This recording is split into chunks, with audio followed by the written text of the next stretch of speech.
लोग कॉस्ट में बजट शुरू करेंगे। ठीक है, बजट से एक क्वेश्चन कंपलसरी रहता है। बजट वर्ड समझ में, बजट वर्ड आते ही आपको क्या पहले क्वेश्चन आता है मन में कि मतलब capacity of buyer to buying anything. ठीक है, बजट का मतलब हम लोग जनरली मीनिंग क्या जानते हैं कि एक बायर का कितना कैपेसिटी है किसी चीज को खरीदने का। ठीक है, जैसे आप दुकान में जाते हो कोई भी चीज मॉल वगैरह में खरीदने के लिए, तो वो लोग आपका अगर बजट पूछता है दैट मींस वो लोग ये जानना चाहता है कि आपका परचेजिंग कैपेसिटी कितना है। Is it clear? पर हम लोग यहाँ पे वो बजट नहीं सीख रहे। हम लोग यहाँ पे जो बजट सीखने जा रहे हैं वो 3 टाइप का बजट सीखेंगे, एक कैश बजट, एक फ्लेक्सिबल बजट और एक प्रोडक्शन बजट। कैश बजट का मतलब को एकदम क्लियर करते हैं। कैश बजट में क्या होता है कि हम लोग मान लो 3 मंथ, 4 मंथ, 6 मंथ, 5 मंथ कितने के लिए भी हम लोग बना सकते हैं। ये बजट इसलिए बनाया जाता है कि इसमें हम लोग देखते हैं कि हम लोगों के 3 मंथ में, मान लो कि हम लोग अभी मान लो कि जैन टू मार्च का हम लोग कैश बजट बनाना चाहते हैं। हम लोग पहले ये देखेंगे कि जैन से लेकर मार्च तक में मेरे पास पैसा आने का सोर्स कितना है और पैसा जाने का सोर्स कितना है। ठीक है, आने का सोर्स देख लेंगे और जाने का देख लेंगे। इन दोनों को कंपेयर करके देखेंगे कि मेरे पास कैश इन हैंड कुछ बच रहा है कि नहीं। और अगर फिगर मेरा माइनस में चला जा रहा है, मान लो कि हम मेरे को पता चल रहा है कि ये 3 मंथ में मेरे पास 100 रुपया आने को है और 120 रुपया जाने को है, यानी 20 रुपया मेरे पास से एक्स्ट्रा जाएगा। ठीक है, मेरे पास आने को कितना है 100 और जाने को कितना है 120, मतलब 20 रुपया मुझे अरेंज करके रखना पड़ेगा। तो ये 20 रुपया मैं पहले से अरेंज करके रख लूंगा अपना बैंक ओवरड्राफ्ट या किसी से भी शॉर्ट टर्म लोन लेके अपना इस क्राइसिस को हम लोग क्या कर सके, मेंटेन कर सकते हैं। अगर वही आपके पास आने को 100 रुपया है और जाने को 80 रुपया है, तो इसका मतलब आपको ये क्लियर होगा कि ये 20 रुपया आपके पास इन हैंड बचेगा। इसका मतलब आपको किसी प्रकार का भी शॉर्ट टर्म लोन ये लेने का जरूरत नहीं है। मतलब कैश बजट हम लोग इसलिए बनाते हैं ताकि हम लोगों को ये पहले से अवेयर हो जाए 3 मंथ 4 मंथ का जो भी बनाना है आपको, कि आपके पास पैसा सरप्लस में बच रहा है कि डेफिसिट में। अगर सरप्लस में बच रहा है तो कोई इश्यू नहीं है, क्योंकि वो पैसा आपके मतलब आपको कहीं से लोन वगैरह लेने का जरूरत नहीं पड़ेगा। मतलब किसी प्रकार का आपको कोई नुकसान नहीं हो। कहने का मतलब अल्टीमेटली यही हो रहा है कि अगर पैसा सरप्लस में है तो मतलब आपका पेमेंट स्मूथली चलेगा, लेकिन अगर पैसा डेफिसिट में चला जा रहा है तब मतलब आपका पेमेंट, आपका प्रोडक्शन स्मूथली कुछ रुक ना जाए। इसीलिए आप क्या करोगे, पहले से ही अवेयर हो जाओगे कि भाई आपको इतना रुपए का डेफिसिट हो रहा है, आप ये पैसा किसी से शॉर्ट टर्म लोन या ओवरड्राफ्ट फैसिलिटी से अरेंज करके रख लें। तो कैश बजट हम लोगों को क्या मेजर करता है कि हम लोगों के पास रिसिप्ट कितना आ रहा है और पेमेंट कितना हो रहा है, और हम लोगों के पास बैलेंस जो है वो सरप्लस में बच रहा है कि डेफिसिट में बच रहा है। इसी चीज को एनालाइज करने में कैश बजट हम लोगों को मदद करता है। फ्लेक्सिबल बजट हो गया। फ्लेक्सिबल बजट मतलब मान लो कि 2000 गुड्स का प्रोडक्शन किया। ठीक है, एक 2000 गुड्स का प्रोडक्शन का आपका चार्ट पूरा रेडी है कि आपको 2000 गुड्स प्रोड्यूस करने में कितना कॉस्ट लगा है। आपने एक कॉस्ट तैयार कर लिया।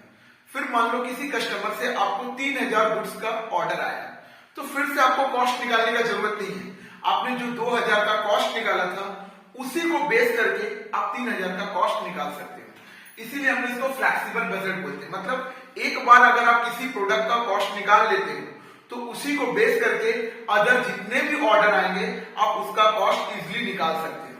ठीक है, इसको हम लोग बोलते हैं फ्लेक्सिबल बजट। प्रोडक्शन बजट मतलब हम लोग ये देखना चाहते हैं कि हम लोगों का मान लोगों की, और ऐसे जनरली आप लोगों को पता है opening plus purchase equal to sale plus closing होता है। तो इसमें से opening plus purchase equal to sale plus closing में से कोई भी एक फिगर मिसिंग कर सकता है। ज्यादातर हम लोगों को प्रोडक्शन की परचेज ही मिसिंग करते हैं। तो हम लोगों को पता करना है कि हम लोगों ने इस बार कितने का परचेजिंग किया था। ठीक है, तो इसको एनालिसिस करने में प्रोडक्शन बजट मदद करता है। हम लोग के एग्जाम में जो ज्यादातर आता है वो कैश बजट और फ्लेक्सिबल बजट आता है। प्रोडक्शन बजट बहुत रेयरली ही आता है। तो हम लोग सबसे ज्यादा ध्यान कैश बजट और फ्लेक्सिबल बजट के ऊपर देंगे। तो अभी हम लोग शुरू करते हैं कैश बजट। Sums number 1। ठीक है, अब आप लोग देखो क्या लिखा, प्रिपेयर अ कैश बजट। अब आप लोग के मन में आ रहा होगा इससे इसका परफॉर्मा तो बताए, इसका परफॉर्मा भी बता दे। ठीक है, कोई ऐसा इश्यू नहीं है। सम्स के दौरान आपका दोनों चीज कवर हो जाएगा, परफॉर्मा भी कवर हो जाएगा, ये भी। तो सवाल को बिगिन कैसे करना है ये आप चीज ध्यान दीजिएगा। सवाल को बिगिन करने का तरीका है कि पहले आप ये देखिएगा कि कितने महीने का मेरे को कैश बजट बनाना है और कितने महीने का इंफॉर्मेशन दिया हुआ है। देखिए लिखा हुआ है prepare a cash budget for the month of May and June. हम लोग को केवल 2 महीने का कैश बजट बनाना है, एक मई का और एक जून का, लेकिन इंफॉर्मेशन हम लोगों को दिया हुआ है अप्रैल मई जून का, मतलब देयर आर 3 मंथ इंफॉर्मेशन, और हम लोगों को बनाना कितने का है, 2 महीने का बजट बनाना है, कैश बजट बनाना है। पहला सवाल पढ़ते टाइम आपको क्या ध्यान देना है कि पहले हम लोगों को कितने महीने का बजट बनाना है और कितने महीने का इंफॉर्मेशन गिवन है। क्लियर है। दूसरा, आपको जो भी यहाँ पे इंफॉर्मेशन दिया है उसमें आप देखिएगा कि रिसीव का सोर्स क्या है, पेमेंट का सोर्स क्या है। तो देखिए यहाँ 3 इंफॉर्मेशन दिया है, sale, purchase, wages and other expense. तो सेल से हम लोगों को क्या होता है, पैसा आता है कि जाता है, आता है, मतलब ये रिसीव का सोर्स है। परचेज पेमेंट का सोर्स है, वेजेस पेमेंट का सोर्स है। मतलब सवाल पढ़ के पहले आपको ये 2-3 चीजें आइडेंटिफाई करना है। पहला क्या, कितने मंथ का बजट बनाना है। दूसरा, जो इंफॉर्मेशन दिए हुए हैं उसमें से रिसीव का सोर्स क्या है और पेमेंट का सोर्स क्या है। तो इससे पता चल रहा है कि रिसीव का सोर्स सेल है यहाँ पे, और जो इंफॉर्मेशन दिया है उसके अकॉर्डिंग परचेज और वेजेस जो पेमेंट का सोर्स है। क्लियर है। अब मैं आपको परफॉर्मा भी बना के दिखाता हूं और सवाल भी करके दिखाता हूं, ठीक है। तो हम लोग ऐसे लिखेंगे, cash budget for the month of May and June, May and June, okay. तो जितने मंथ बोलेगा उतना आपको कॉलम क्रिएट करना पड़ेगा। एक मई का और एक जून का, ठीक है। कितने मंथ का इंफॉर्मेशन दिया उससे आपको मैटर नहीं, जितने मंथ का बनाने बोल रहे हैं उतने ही मंथ का आपको कॉलम क्रिएट करना है, ओके। नेक्स्ट, यहां पे सबसे पहले हो सकता है हम लोगों के पास कुछ ओपनिंग कैश बैलेंस हो, ओपनिंग बैलेंस कुछ कैश का पड़ा हो। क्लियर है। इसके साथ हम लोग ऐड करते हैं रिसिप्ट ड्यूरिंग द मंथ, ठीक है। तो यहां पे हम लोगों को 2 चीज देखने मिलेगा। एक देखने मिलेगा आपको सेल दिया हुआ तो कैश सेल, और दूसरा क्रेडिट सेल रहा तो कलेक्शन फ्रॉम डेटर्स। क्लियर है। हम लोगों ने पहले सवाल को पढ़ के क्या देखा कि रिसिप्ट का सोर्स क्या है यहाँ पे और पेमेंट का सोर्स क्या है। तो रिसिप्ट में हम लोगों को यहाँ 3 नाम दिया होता, टोटल सेल, परचेस, वेजेस। जिससे साफ पता चला सेल जो है रिसिप्ट से बिलोंग कर रहा है और परचेस और वेजेस पेमेंट से बिलोंग कर रहा है। तो सेल में 2 टाइप का सेल हो सकता है, कैश सेल और एक क्रेडिट सेल। कैश सेल हम लोग लिख दिए, क्रेडिट सेल को हम लोग यहाँ पे कलेक्शन फ्रॉम डेटर्स लिखते हैं, ओके। फिर इसका हम लोग टोटल करते हैं, फिर हम लोग लिखते हैं, इस टोटल को हम लोग ए मान लेते हैं, ओके। फिर हम लोग लेते हैं payment during the month, payment during the month, ठीक है। इसमें हम लोगों को 2 चीज देखने मिला कि एक, हम लोग अगर सपोज कैश परचेज रहा तो हम लोग कैश परचेज लिखेंगे, और अगर क्रेडिट परचेज रहा तो पेड टू क्रेडिटर लिखेंगे, पेड टू क्रेडिटर। अगर कैश परचेज रहा तो कैश परचेज लिखेंगे, और क्रेडिट परचेज रहा तो पेड टू क्रेडिटर, और उसके बाद वेजेस पेड, वेजेस पेड। फिर इसका टोटल करोगे, ठीक है। फिर आप निकालोगे, ये हो जाएगा बी, फिर सी निकालोगे आप closing balance, closing balance that is a minus B, okay. तो ये आपका फॉर्मेट हो गया, मतलब आपको ओपनिंग बैलेंस लिखना है, फिर उसके बाद add receive during the month. अब रिसीव में जाके देख, जो आपको इंफॉर्मेशन दिया हो उसमें पहले आप देख लीजिए इसमें रिसीव का सोर्स क्या है, पेमेंट का सोर्स क्या है। रिसिप्ट में आपको पता है सेल एक दिया रहेगा, और कोई भी रिसिप्ट वर्ड लिख दे तो वो आएगा। सेल में 2 टाइप का होता है, कैश सेल और एक क्रेडिट सेल। कैश सेल तो कैश सेल लिखेंगे, और क्रेडिट सेल को कलेक्शन फ्रॉम डेटर। इसके अलावा और भी कोई रिसिप्ट वर्ड दे दे, लाइक इनका इंटरेस्ट रिसीव, कुछ भी और दे दे तो वो यहाँ पे आ जाएगा। पेमेंट, पेमेंट पे बहुत सारा चीज आ सकता है। एक्सपेंडिचर जितना चीज है वो सब पेमेंट से बिलोंग करता है, ठीक है। चाहे वो कैपिटल एक्सपेंडिचर हो, चाहे वो रेवेन्यू एक्सपेंडिचर हो, जितने टाइप का एक्सपेंडिचर है सब हम लोगों को यहाँ पे दिखाना है। सिर्फ इतना याद रखना है कि परचेज के केस में दो टाइप का हो सकता है, कैश परचेज और क्रेडिट परचेज। कैश परचेज को पेड टू क्रेडिटर बोलते हैं, ठीक है, सॉरी क्रेडिट परचेज को पेड टू क्रेडिटर बोलते हैं और कैश परचेज को कैश परचेज बोलते हैं। तो हम लोगों ने ये लिख देने के बाद फिर इसका टोटल कर देते हैं, फिर इस टोटल से इस टोटल को माइनस कर देते हैं, तो अपना क्लोजिंग बैलेंस आ जाता है। क्लियर है? अब आते हैं हम लोग सवाल में। क्लियर है? किस तरीके से करना है फिर से एक बार बोल रहे हैं। ओपनिंग बैलेंस, रिसीप्ट में आपको जितना भी जैसे लाइक सेल और कोई भी इंटरेस्ट रिसीव्ड, इनकम रिसीव, वो सब दिया रहे वो आता है। पेमेंट में जितने टाइप का एक्सपेंडिचर है सब आते हैं। फिर इस रिसीप्ट से इस पेमेंट को माइनस करते हो तो आपका क्लोजिंग बैलेंस आ जाता है। ठीक है? अब हम लोगों को ज्यादातर जो होता है ये जो कलेक्शन फ्रॉम डेटर है ये दिया नहीं रहता, ये हम लोगों को निकालना पड़ता है वर्किंग में। ठीक है? तो पहले हम लोगों को सवाल का बिगनिंग कैसे करना है, पहले हम लोगों को पढ़ना है कितने मंथ का बनाना है। सेकंड हम लोगों को देखना है कि जो इंफॉर्मेशन दिया हुआ है उसमें से रिसिप्ट का सोर्स कौन सा है और पेमेंट का सोर्स कौन सा है, वो एनालाइज कर लेने के बाद आप सवाल अपना शुरू करेंगे। ठीक है? पर पहले आपको वर्किंग करना है, पहले सम्स लिखिए। तो मैं सम्स इसलिए बताया ताकि आपको फॉर्मेट क्लियर हो सके। तो पहले सवाल का शुरुआत देखिए कैसे करेंगे, वर्किंग से। वर्किंग में आइए, पहला क्या बोल रहा है देखो, कैश बैलेंस 1 मई 2020 ₹20,000। तो मई का ओपनिंग बैलेंस दे दिया गया है, कितना 20,000 रुपये लिख दिए। Second adjustment, 60% of the sale are realise in the same month and rest in the following month. यहाँ फॉलोइंग का मतलब होता है नेक्स्ट मंथ। फॉलोइंग का मतलब क्या होता है, नेक्स्ट मंथ। इसका मतलब ये हो रहा है कि 60% सेल उसी दिन मिल जा रहा है और बाकी सेल उसके नेक्स्ट मंथ में मिल रहा है। आराम से समझाते हैं। तो हम लोग यहाँ पे एक वर्किंग करते हैं, cash cell and collection from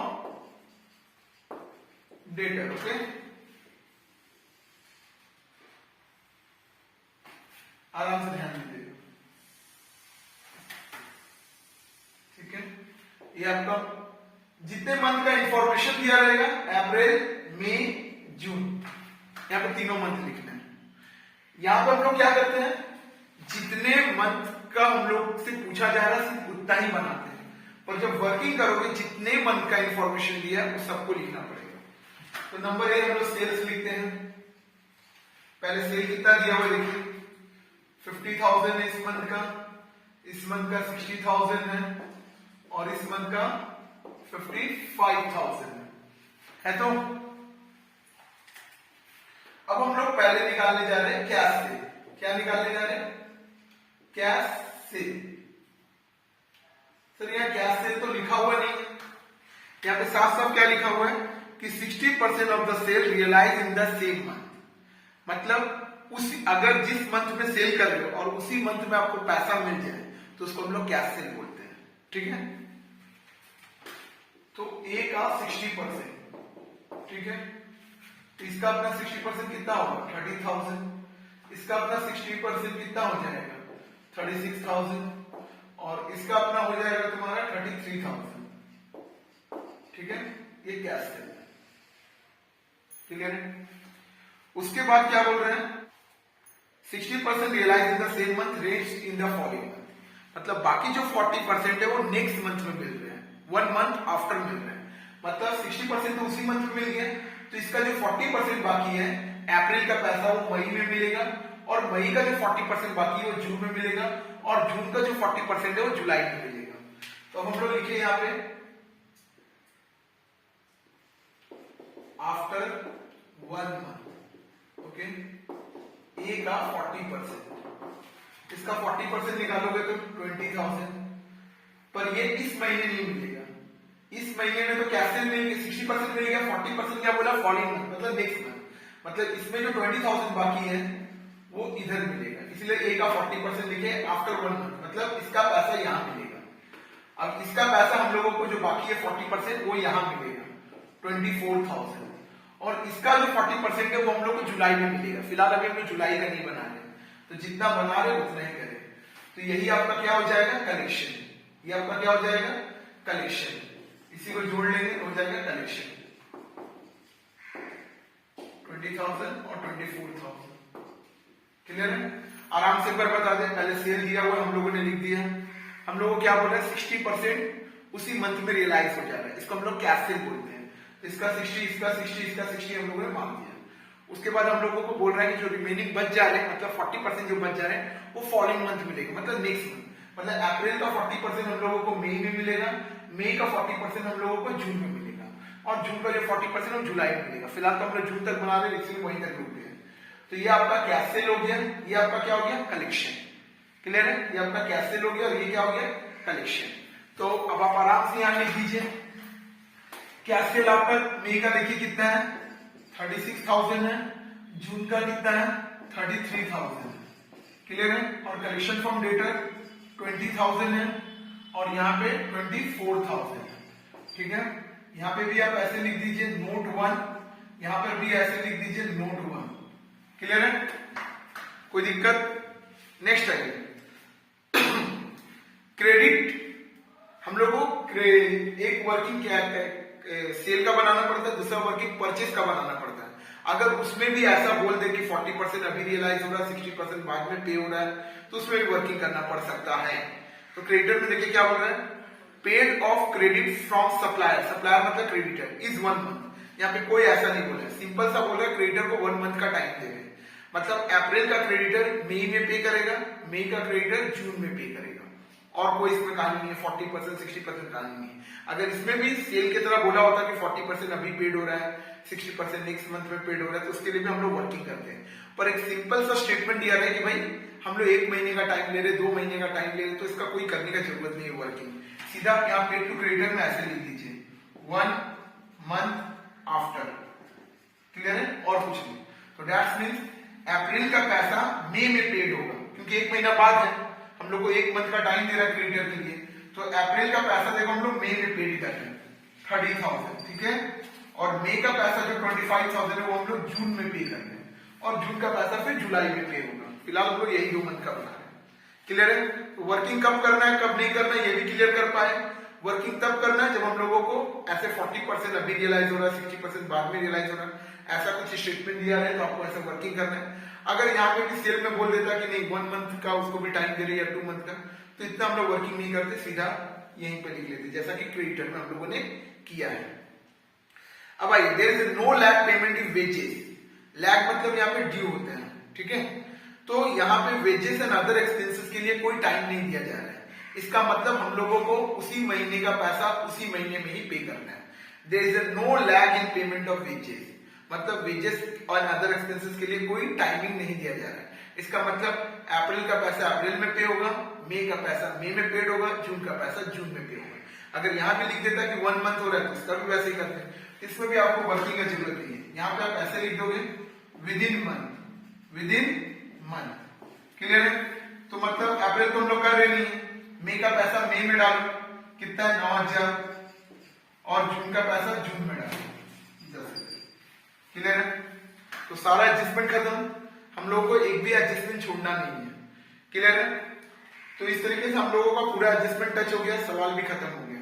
अब हम लोग को इसको क्लोज करना है, तो क्लोज ऐसे करोगे, देखो पहले टोटल कर ले इसका और इसका, ऐसे एक एक मंथ करके पहले इन लोगों को हम लोग जोड़े 20, 20, 40 और 76, ठीक है, फिर इसको जोड़ो 39,000।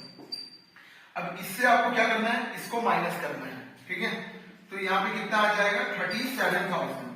क्लियर है, अब यही क्लोजिंग नेक्स्ट ईयर के लिए क्या हो जाएगा ओपनिंग, इसीलिए केवल मई का ओपनिंग दिया हुआ था, जून का नहीं, क्योंकि मई का जो क्लोजिंग होगा वही जून का ओपनिंग होगा, जून का जो क्लोजिंग होगा वही जुलाई का ओपनिंग होगा। क्लियर है, अब इसको हम लोग जोड़े 94,000, इसको जोड़े 35,000, ठीक है, तो यहाँ पे कितना बच गया 59,000। तो ये हम लोगों को ये बता रहा है कि मई में अगर हम लोग रिसीव और पेमेंट करने के बाद भी अपने हैंड में 37,000 बचेगा, और जून में भी पेमेंट और रिसीव करने के बाद मेरा सरप्लस 59,000 बचेगा। मतलब हम लोगों को कोई ज्यादा मतलब कहीं से पैसा लोन वगैरह लेने का जरूरत नहीं है, हम लोगों का कैश जो है सरप्लस में है। ठीक है, तो ये क्लियर करवा पाए। इससे रिलेटेड कोई भी क्वेरी हो तो आप मेरे को व्हाट्सएप पे मैसेज करिए, उसमें जो भी क्वेरी रहेगा मैं आपको क्वेरी को फुलफिल करूंगा। ठीक है, तो हम लोग नेक्स्ट सम की तरफ बढ़ते हैं। चलिए सेकंड नंबर सम में हम लोग आते हैं। From the following information prepare a cash budget for the quarter ending 31 मार्च। ऐसे क्वार्टर का मतलब हम लोग 1/4 जानते हैं, ठीक है। तो यहाँ पे 12 मंथ का 1/4 कितना होगा, 3 मंथ। दैट्स मीन्स हम लोगों को 3 महीने का कैश बजट बनाना है और उसका एंडिंग कब हो रहा है, मार्च में। यानी आपको जनवरी फरवरी मार्च 3 महीने का कैश बजट बनाना है। एक बार फिर से पढ़िए, prepare a cash budget for the quarter ending 31 मार्च। यानी हम लोग कितने महीने का यहाँ पे क्वार्टर का मतलब क्या होता है, 1/4। तो 12 मंथ का 1/4 कितना होगा, 3 मंथ, ठीक है। यानी हम लोग को 3 महीने का कैश बजट बनाना है और इसका एंडिंग कब हो रहा है, मार्च में। मार्च में खत्म करना है, इसका मतलब मार्च फरवरी जनवरी, जनवरी फरवरी मार्च, ये 3 महीने का हम लोग को कैश बजट बनाना है। तो हम लोग वैसे लिखें, for the quarter ending on 31 March. Okay, जैसा लिखा हुआ वैसे ही हम लोग लिख दिए। तो जनवरी फरवरी और मार्च, ये 3 महीने का हम लोगों को बनाना है। क्लियर है। सबसे पहले हम लोग लिखते हैं ओपनिंग बैलेंस, ओपनिंग बैलेंस। फिर हम लोग ऐड लिखते हैं receipt during the month. Okay, तो पहले हम लोग एनालिसिस कर ले। तो पहले हम लोग को ये सवाल पढ़ के ये डिसाइड करना पड़ता है कि कितने मंथ का बनाना है। तो 3 महीने का बनाना है, जनवरी फरवरी मार्च। पर हम लोग को इंफॉर्मेशन नवंबर टू मार्च का दिया हुआ है। ओके, अब इसमें हम लोग देखेंगे कि कौन सा सोर्स रिसीव की तरफ जाएगा, कौन सा सोर्स पेमेंट की तरफ जाएगा। सेल रिसीव की तरफ जाएगा। सेल में 2 चीज आ सकते हैं, एक कैश सेल और एक क्रेडिट सेल। कैश सेल के लिए तो कैश सेल लिखेंगे और क्रेडिट सेल के लिए कलेक्शन फ्रॉम डेटर। परचेज, इसके लिए भी 2 चीज आ सकता है, कैश परचेज और क्रेडिट परचेज। पर ये पेमेंट का सोर्स है। वेजेस भी पेमेंट का सोर्स है, एक्सपेंसेस भी पेमेंट का सोर्स है, ठीक है। तो एक सोर्स हम लोगों का के रिसीव का है और 3 सोर्स हम लोगों का पेमेंट का है। आइए एडजस्टमेंट से शुरू करते हैं। पहला कैश इन हैंड जनवरी का दिया हुआ, देखिए 25,000। तो हम लोग जनवरी का 25,000 लिख लिए, कोई दिक्कत। नेक्स्ट, अब सेल के बारे में इंफॉर्मेशन है तो थोड़ा ध्यान से ध्यान दीजिए। सेल के बारे में तो हम लोग ऐसे लिखते हैं cash cell and collection from debtor. तो एक काम करते हैं, सेल में जो बोल रहा है वो स्टार्ट करने से पहले हम लोग एक बार इसका परफॉर्मा को पहले क्रिएट कर लेते हैं। ओके, तो हम लोगों को मैंने पहले बोला यहाँ पे जितने मंथ का बनाने बोलेगा उतने महीने का बनाएंगे, पर वर्किंग आपको जितना मंथ का इंफॉर्मेशन दिया हुआ है वो पूरे मंथ का करना पड़ता है, क्योंकि एक मंथ दूसरे मंथ के साथ इंटर रिलेटेड रहते हैं। ओके, तो नवंबर दिसंबर जनवरी फरवरी मार्च। ओके, नवंबर दिसंबर जनवरी फरवरी मार्च। तो पहले आप ऐसे सेल लिख लीजिए। सेल कितना कितना दिया हुआ है देख लीजिए। आपकी सेल दिया हुआ है 2,40,000। ओके, फिर दिया हुआ है 2,60,000, फिर दिया हुआ है 1,60,000, फिर दिया हुआ है 2,32,000,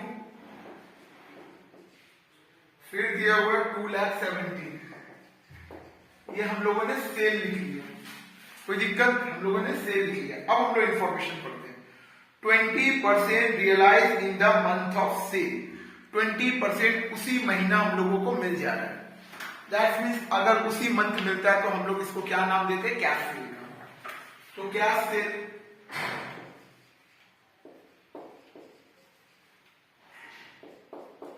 ए के ऊपर 20%। ओके, तो एक काम करते हैं, इसका 20% कितना होगा, 48, इसका होगा 52, इसका होगा 32 और यहाँ पे कितना होगा 2,32,000। तो इसका होगा 46,400 और इसका हो जाएगा 54,000। ये आपका कैश सेल हो गया।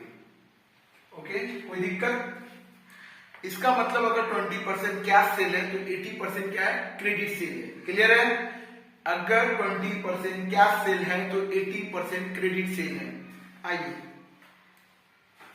देखिए उसके बाद क्या बोल रहे हैं, 20% realise in the month of sale with discount allowed 2%। अच्छा, इसमें आगे मैंने पढ़ा नहीं, इसमें और भी कुछ था,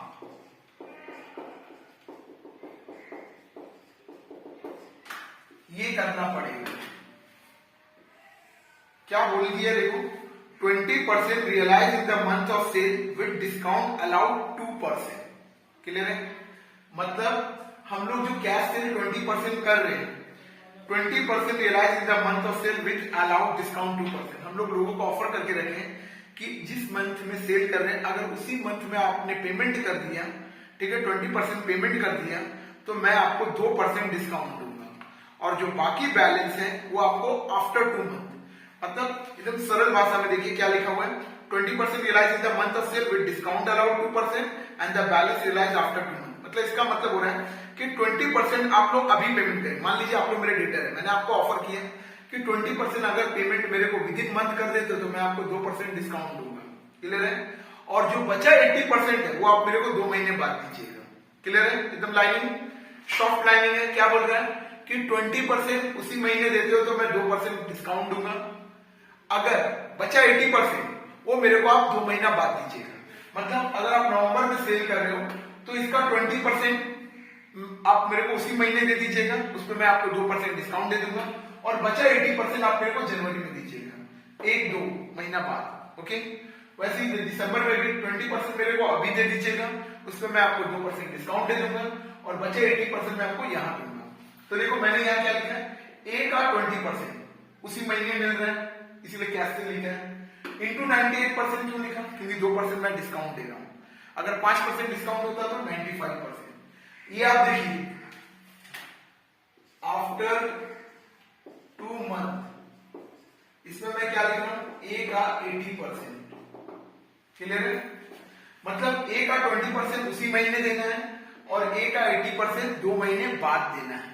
क्लियर है? लेकिन जब उसी महीने दे रहे हो तो मैं 2% डिस्काउंट दे रहा हूं, मतलब 98% दे रहा हूं। मतलब आप 2% निकाल के फिर माइनस करोगे, इससे बढ़िया सीधा 98 मारो, और जो बाकी 80% है उस पर कोई डिस्काउंट नहीं। तो एकदम देखिए कैसे कर रहा हूं मैं। पहले हम लोग लिखेंगे 2,40,000, उसके ऊपर हम लोग 20% कैलकुलेट करेंगे, और उसके बाद हम लोग उसके ऊपर 98% कैलकुलेट करेंगे। तो 47040। ओके?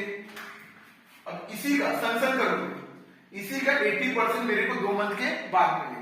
ये 20% उसी समय मिला, 48,000 हो रहा है, उस पर 2% डिस्काउंट दे दिया तो इतना मिला मेरे को, मतलब 98%। अब जो बचा 80% मैं यहाँ पे रिसीव करूंगा, ठीक है, 2 महीने बाद। तो 2,40,000 का 80% 1,92,000 मेरे को यहाँ मिलेगा। क्लियर है? वैसे इसका भी 2,60,000 का 20% मेरे को अभी मिलेगा, बट उसमें मेरे को 2% डिस्काउंट देना है, तो इंटू 98% कर दूं तो 50,960। ठीक है? अब इसका 80% मेरे को यहां मिलेगा, मतलब 2,60,000 का 80% मेरे को यहां पे मिलेगा, 2,08,000। क्लियर है? अब वैसे 1,60,000 का 20%, अब उस पर मैं 98% कैलकुलेट करूंगा, 31,360। ओके? नेक्स्ट, अब इसका 80% मेरे को यहां मिलेगा, 1,60,000 का 80% मेरे को यहां मिलेगा, 1,28,000। क्लियर है? फिर 2,32,000 का 20% इंटू 98%, तो इसका हो जाएगा 4,472। अब इसका 80% मेरे को अप्रैल में मिलेगा, अप्रैल तो मेरे को करना नहीं है अभी। ठीक है? 2,70,000 का मेरे को 20% अभी मिलेगा, जिसमें मेरे को 2% डिस्काउंट देना है, तो 52,920, और इसका 80% मेरे को मई में मिलेगा। क्लियर है? तो इसका 20% मेरे को अभी मिला, उस पर डिस्काउंट दे दिया, इसका 20% मेरे को अभी मिला, डिस्काउंट दे दिया, इसका 20% मेरे को अभी मिला, डिस्काउंट दे दिया, इसका 20% मेरे को अभी मिला, डिस्काउंट मतलब वही 98% कर दिया, इसका 20% फिर 98। मतलब ये कैसे निकाल रहा हूं, उस पर 20% मार रहा हूं, फिर 98% भी मार रहा हूं। अब इसका 80% मेरे को 1-2 महीने बाद मिलेगा, इसका 80% मेरे को 1-2 यहां मिलेगा, इसका 80% मेरे को 1-2 यहां मिलेगा, इसका 80% आगे मिलेगा तो इसको छोड़ दो, इसका भी 80% आगे मिलेगा तो इसको छोड़ दो। तो ये आपका क्या हो गया, कलेक्शन। ये क्या हो गया आपका, कलेक्शन। क्लियर है? तो इसको हम लोग ऐसे लिख लें, कैश सेल्स नोट 1। तो कैश सेल में आपका जनवरी फरवरी मार्च का देखना है 31360 45 472 52920, ठीक है। और कलेक्शन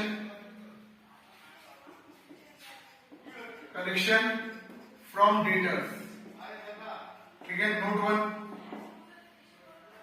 इसका 1,92,000 है, इसका 2,08,000 है और इसका 1,28,000, ठीक है। और तो कोई रिसीव का सोर्स नहीं है, इसको ऐसे टोटल लिख के छोड़ देते हैं। फिर हम लोग लिखेंगे payment during the month, okay.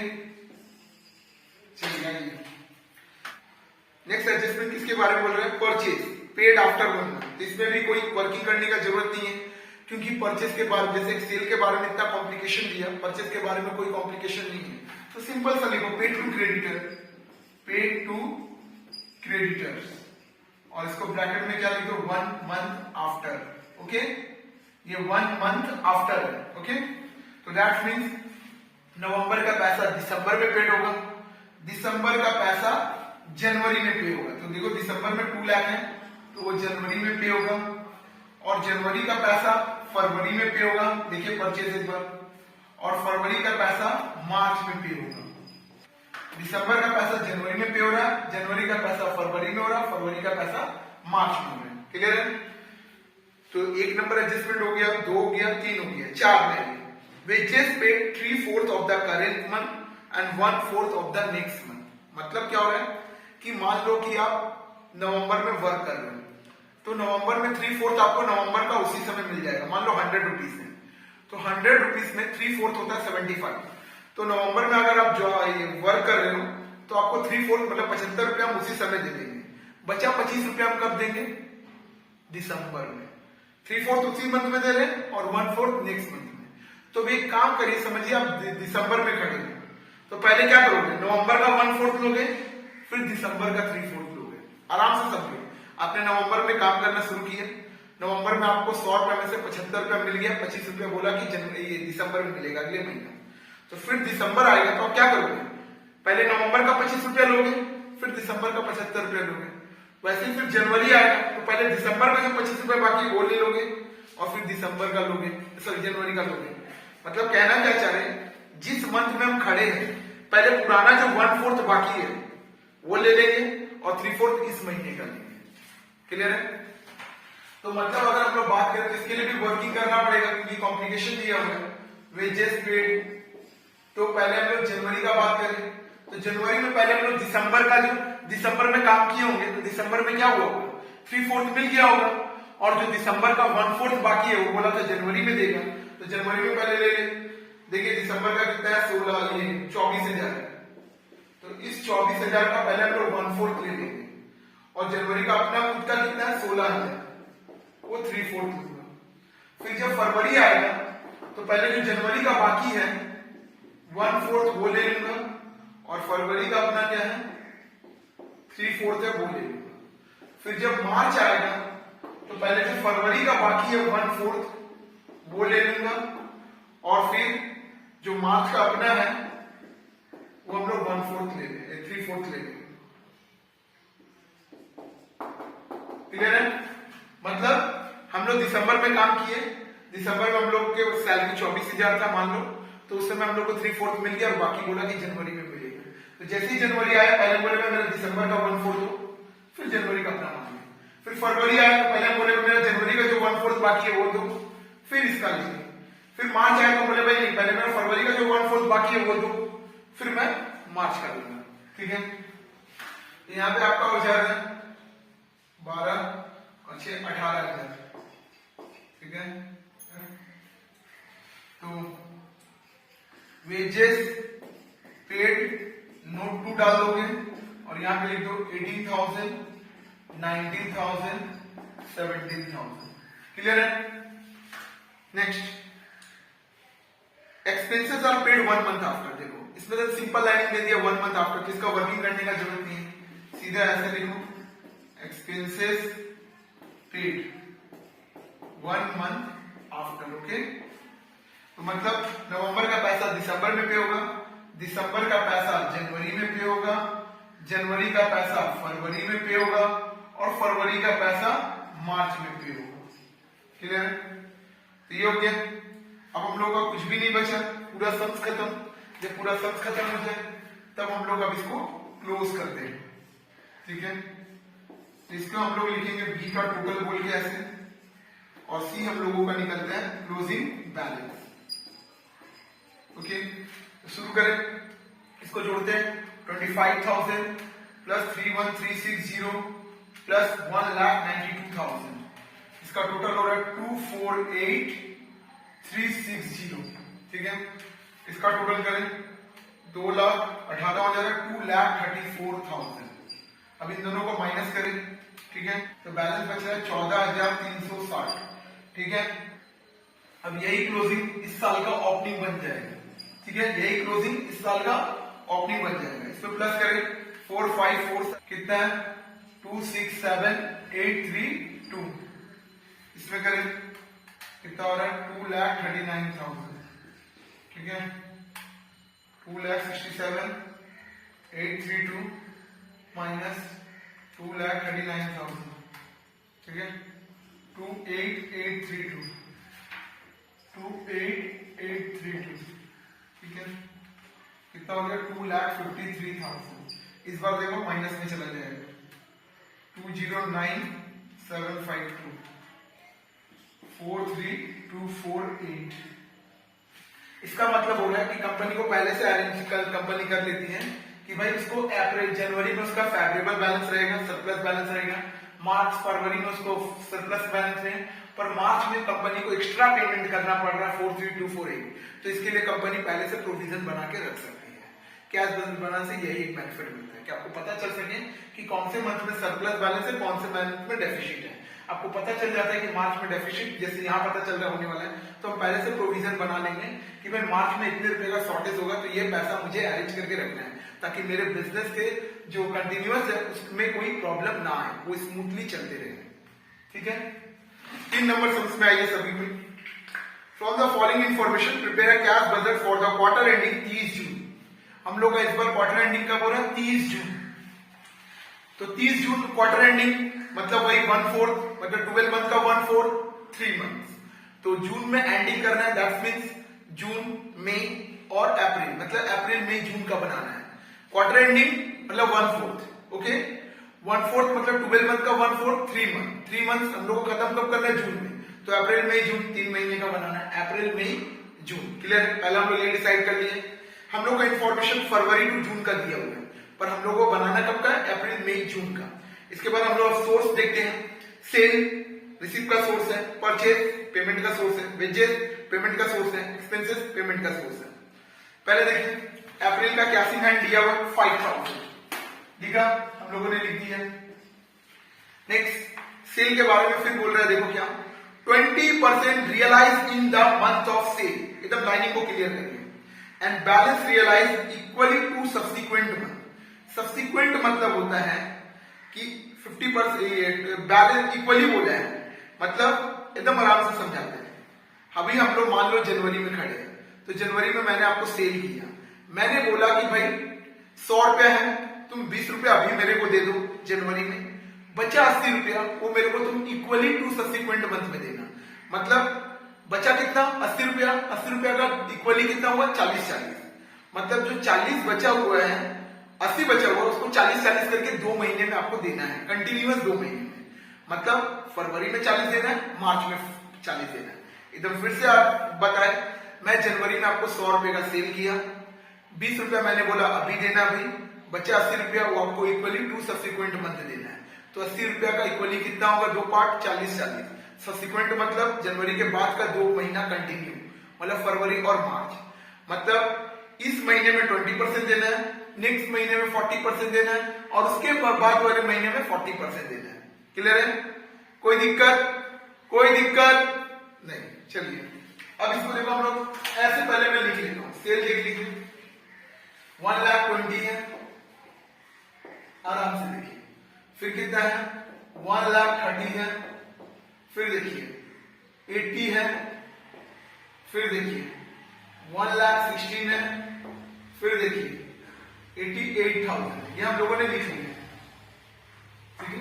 अब मैं क्या कर रहा हूं, देखो कैश से कितना ए का 20% उसी महीने में देना है, फिर आफ्टर 1 मंथ ए का 40% देना है, ठीक है, क्लियर है। या फिर आप ऐसे कर सकते हो, बचा जो है ए का 80% बचा हुआ है, उसका हाफ आपको अभी देना है, बात वही होगा, 40% ही होगा, क्लियर है। 20% आपने पेमेंट कर दिया और 80% का क्या बात हुआ कि 2 इक्वली सब्सिक्वेंट मंथ में देना है। तो आफ्टर 2 मंथ ए इंटू 80% इंटू हाफ, क्लियर है। मतलब आराम से समझिए, मैंने क्या बोला यहाँ पे, क्या लिखा हुआ कि 20% in the month of sale, 20% उसी महीने में मिल जा रहा है, मतलब ये कैश सेल हो गया। बचा 80% इक्वली, तो 80% इक्वली कर रहे हैं, हाफ हाफ। बचा कितना 80% ना, तो 80% हम लोग क्या कर रहे हैं, हाफ हाफ, क्लियर है, इक्वली। तो 2 सब्सिक्वेंट मंथ में देना है, मतलब 1 महीने बाद फिर नेक्स्ट मंथ, क्लियर है।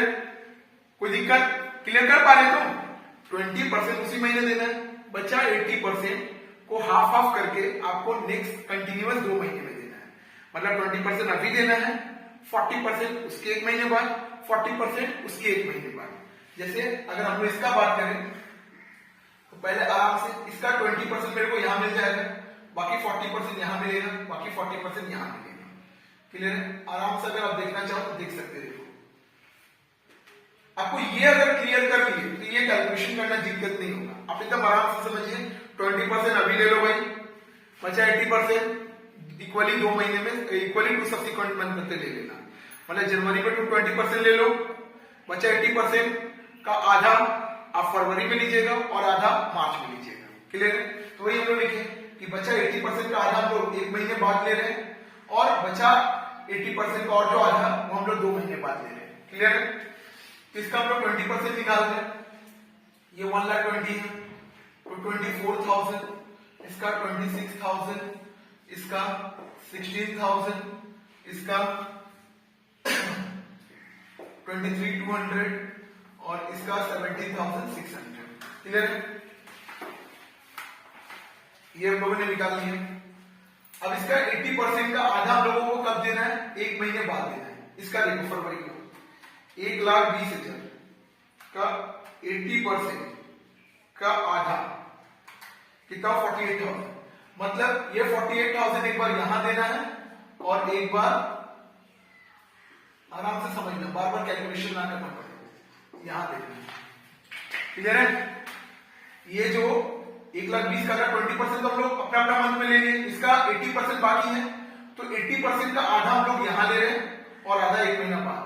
समझ में आ रहा है ना, 80% का हाफ किया हम लोगों ने, इसका 80% मारा, फिर इसका हाफ किया, तो हाफ यहां मिला और हाफ उसके 1 महीना बाद मिला, ऐसे करके लिखोगे, ठीक है। इसको टोटल ऐसे एक साथ ही कर लेंगे, इसको क्लोज मत करना। फिर वैसे 1,30,000 का हम लोग 80% मार रहे हैं और उसको भी हाफ कर दे रहे हैं, तो 52,000 मेरे को यहां मिल जाएगा, ठीक है, और 52,000 मेरे को यहां मिल जाएगा, क्लियर है। नेक्स्ट वैसे फिर 80 का 80% हम लोगों ने मारा, अब उसको भी डिवाइडेड बाय 2 कर दिया, तो 32,000 मेरे को यहां मिल जाएगा और 32 मेरे को यहां मिल जाएगा। आराम से देखिए, इसका 20% मेरे को यहां मिला, बचा 80% का आधा कर दिए, वो आधा यहां मिला और आधा यहां मिला। इसका 20% मेरे को यहां मिला, बचा 80% आधा यहां मिला, आधा यहां मिला। इसका 20% यहां मिला, बाकी 80% का आधा इधर मिला और आधा इधर मिला। अब वैसे इसका भी 1,16,000 इंटू 80% डिवाइडेड बाई 2, 46,400 यहां मिलेगा और बाकी 46,400 आगे मिलेगा। आगे आपको वर्किंग नहीं है तो बस अब मत करिए, तो ये आपका दोनों ही करेक्शन है, दोनों ही क्या है, कलेक्शन है, ठीक है। ये आपका कलेक्शन हो जाएगा, ठीक है। तो इसको जोड़े 1 लाख, ठीक है, इसको जोड़े 84,000, इसको जोड़े 78,400, ठीक है। इसको हम लोग कर लें। कैश सेल आपका हो गया है, अप्रैल का देखो 16,000, मार्च का देखो 23,200 और इसका देखो 17,600, और कलेक्शन हो रहा है 1 लाख, फिर यहां हो रहा है 84,000, फिर हो रहा है 78,400, ठीक है। इस तरीके से हम लोगों ने कलेक्शन निकाल दिया और कैश सेल निकाल दिया। नेक्स्ट आइए, purchase paid in the month of the following. Following मतलब वही नेक्स्ट मंथ, तो कोई दिक्कत नहीं, 1 मंथ आफ्टर लिख दो परचेज का। तो फरवरी का पैसा मार्च में होगा, मार्च का पैसा अप्रैल में होगा, ठीक है। तो मार्च में देखो कितना है, मार्च में आपका 1 लाख है, तो वो अप्रैल में पे होगा। अप्रैल में कितना, 1,04,000, तो वो मई में पे होगा। और मई में कितना, 1,06,000, तो जून में पे होगा, ठीक है। उसके बाद आइए एक्सपेंस, ये वेजेस के बारे में एक्सपेंसेस बोल रहा है paid a month in error. A month in error, error मतलब भी ड्यू होता है, मतलब अ मंथ इन एरर मतलब 1 महीने का टाइम दे रहे हैं, तो इसमें भी वेजेस का वही होगा, सॉरी एक्सपेंसेस का कितना, मार्च का पैसा अभी पे होगा 8,000, और अप्रैल में जो 6,000 वो मई में पे होगा, और जो मई में 12,000 है वो जून में पे होगा, क्लियर है। नेक्स्ट, फिर वेजेस का वही बोला है 75% इन the month and 25% in the following month, मतलब उस महीने मेरे को 75 मिलेगा और 25 नेक्स्ट मंथ मिलेगा। तो जब मेरा नेक्स्ट मंथ आएगा तो पहले हम क्या करेंगे भाई, पहले मेरा जो 25 बाकी है वो दो, फिर इस महीने का 75।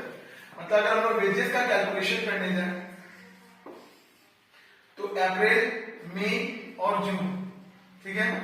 तो मार्च में हम लोगों ने काम किया होगा, तो मार्च में हम लोग को 75 मिल गया होगा परसेंट, पर 25% क्या बोला होगा भाई अप्रैल में लेना। तो जब अप्रैल में आएंगे तो क्या बोलेंगे भाई, पहले से मेरा मार्च का बाकी है 25% वो दो।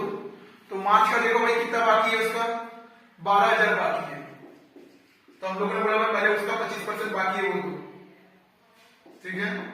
फिर हम लोगों ने बोला इस मंथ का मेरा कितना अभी 8,000, तो इस मंथ का मेरा 75% दे दो। फिर जब मई आएगा तो क्या बोलेंगे, नहीं भाई पहले अप्रैल का जो मेरा 25% बाकी है वो दो, फिर इस महीने का मेरा कितना बाकी हो जा रहा है 10,000, वो 75% मैंने ले लिया। फिर जून आएगा तो मैं बोलूंगा भाई मेरा मई का जो बाकी है 25% वो दो, और फिर इस महीने का कितना है 8,000 के ऊपर 75%, ठीक है।